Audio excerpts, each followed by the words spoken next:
자, 제 강의는 지구의 원운동으로부터 기운이 삶에 미치는 영향, 다시 말씀드려서 우리 사주 명리학은 시간에서부터 출발을 하기 때문에 그 시간이 나온 근거가 지구의 자전이나 공전에서부터 나왔으니까 거기에 대해서 알아본 다음에 이 논리로 푸는 사주학은 그걸 어떻게 활용하고 있는 건지, 그럼 제가 실제 감명을 했을 때 어떤 반응이 나타났던 건지 그걸 위주로 설명을 드리도록 그렇게 하겠습니다.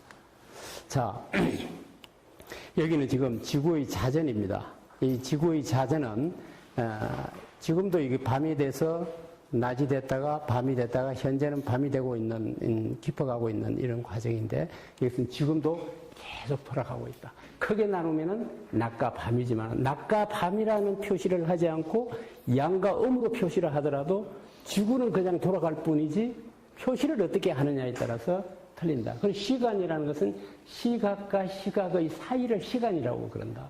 그러면은 햇볕이 떴을 때를 낮이라고 하면 그걸 양이라고 표현해도 되고, 해가 졌을 때는 밤이라 그래도 되지만은 굳이 밤이라 안 그러고 음이라 그래도 된다. 다른 부호를 붙여도 된다.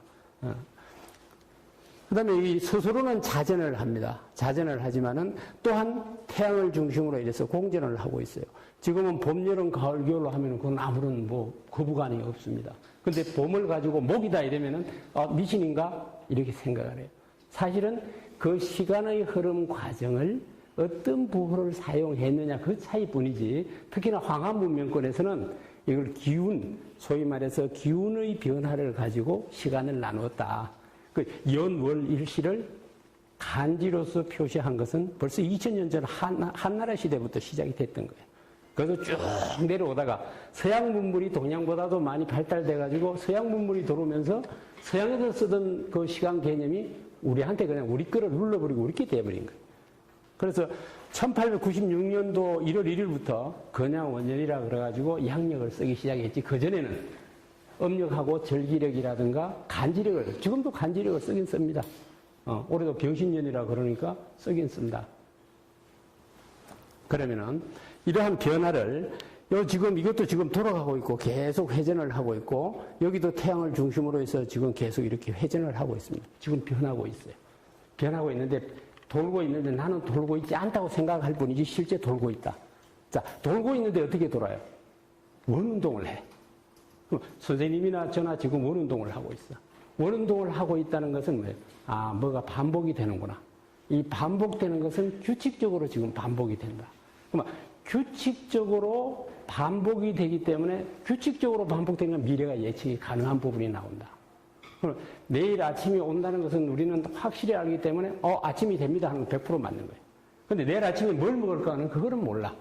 어쨌든 아침이 되는 거는 다 시간의 특성이 그런 거다. 이것이 이 지구가, 이 지구 위에서 우리가 살고 있고 이 지구가 자체적으로도 돌지만은 태양을 중심으로 해서 돌기 때문에 사실 엄격히 말하면은 완전한 원운동을 하는 건 아닙니다. 왜?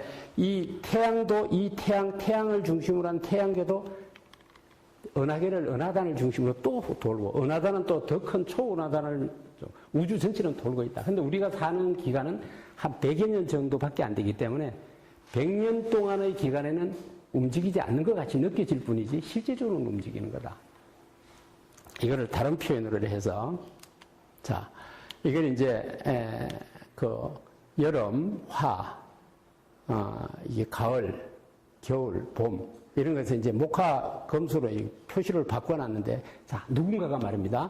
누군가가 이 양이 가장 강한 여름에 태어났다고 가정을 했을 때, 여름에 태어났습니다. 그럼 이 사람이 여름에 태어났기 때문에 이 목으로 살아갈 수는 없어요.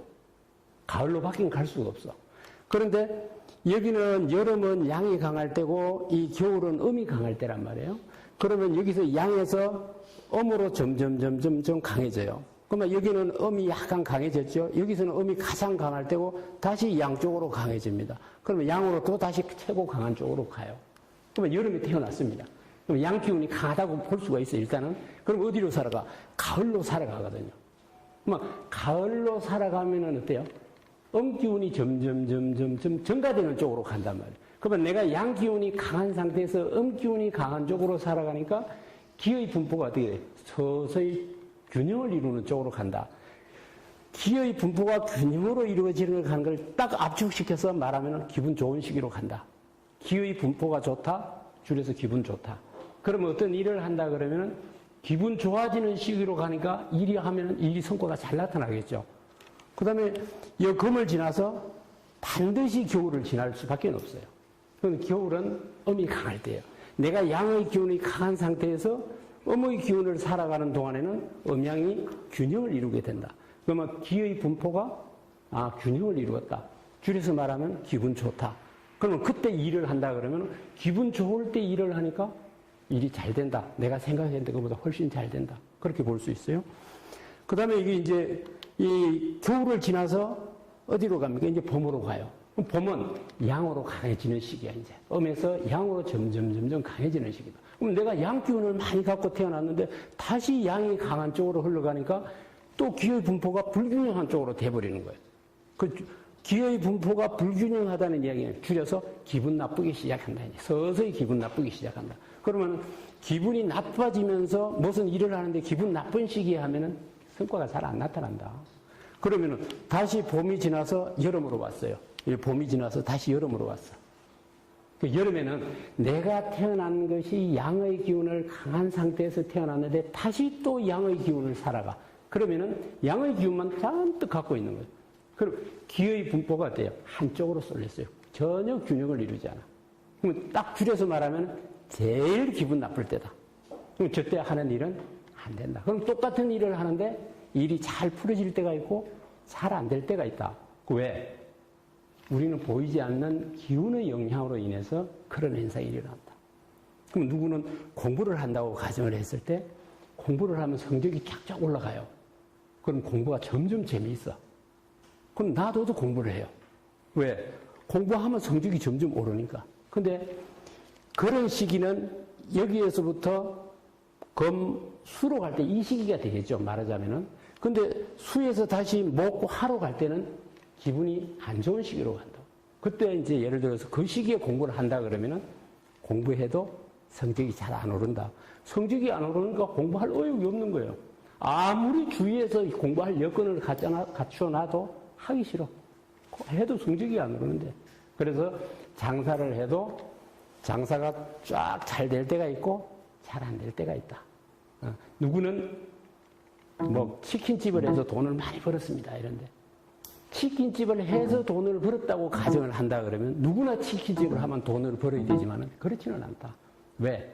치킨집 때문에 돈 번 것은 아니다. 뭐냐? 운이 상승하는 시기, 기분 좋은 시기, 그런 시기에 했기 때문에 돈을 버는 거다. 그래서 기분의 움직임을 우리가 느끼거나 보질 못해요. 나타나는 현상만 보여. 그러니까 우리는 계속 현상만 쫓아가서 하는 거야. 근데 이 현상은 절대 따라가서는 이루어지지 않는다. 그러면은 석한명리에서는 이 리듬을 가지고, 저도 이걸 박사 논문에 이걸로 썼는데, 이 리듬이 핵심이에요. 그러면은 지금 누군가가 여기에서 어디에서 태어나든 기의 분포가 똑같이 태어나지는 않는다. 어딘가에 불균형하게 태어났다.